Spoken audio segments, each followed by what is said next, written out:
हम तुम्हारे साथ हैं। आमदार महेंद्र तोरवे आगे बढ़ो, हम तुम्हारे साथ हैं। शिवसेना जिंदाबाद। हृदय सम्राट श्रीमान बाळासाहेब ठाकरे यांचा हा शासनाने दिलेला पोलीस कर्मचारी आहे। आता आमदार म्हणून जेव्हा काम करत असताना शिवसेना संघटना मोठी करत असताना जवळजवळ आमच्याकडे 25-50 हजार कार्यकर्त्यांची मोठी टीम आहे।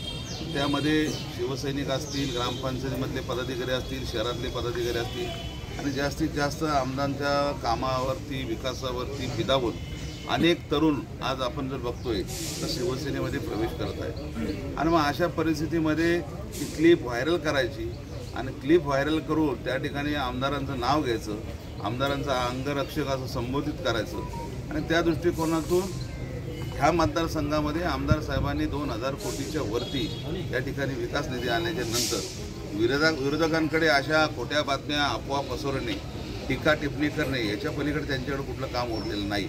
आज जर आपण जर बघितलं तर दिवसाड चांगले मोठे प्रवेश अनेक विरोधकांकडून आमच्या पक्षामध्ये या ठिकाणी येत आहेत आणि त्याची कुठं त्यांना शल्य आहे आणि त्या दृष्टिकोनातून या मतदारसंघामध्ये आमदार साहेबांना ह्या अशा चुकीच्या पद्धतीने सोशल मीडियावरती प्रसारमाध्यमावरती बातम्या व्हायरल करायच्या आणि बदनाम करायचं कटकारस्थान आहे।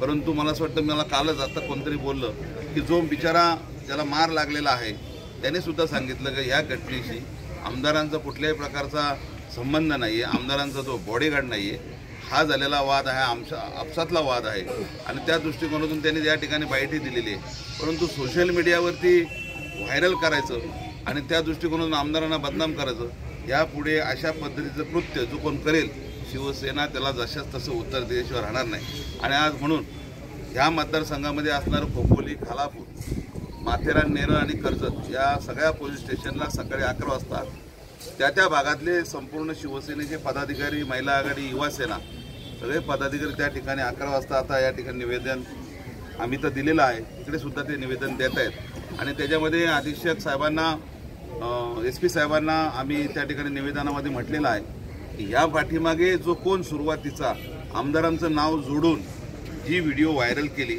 त्यांच्यावरती कायदेशीर कारवाई झाली पाहिजे।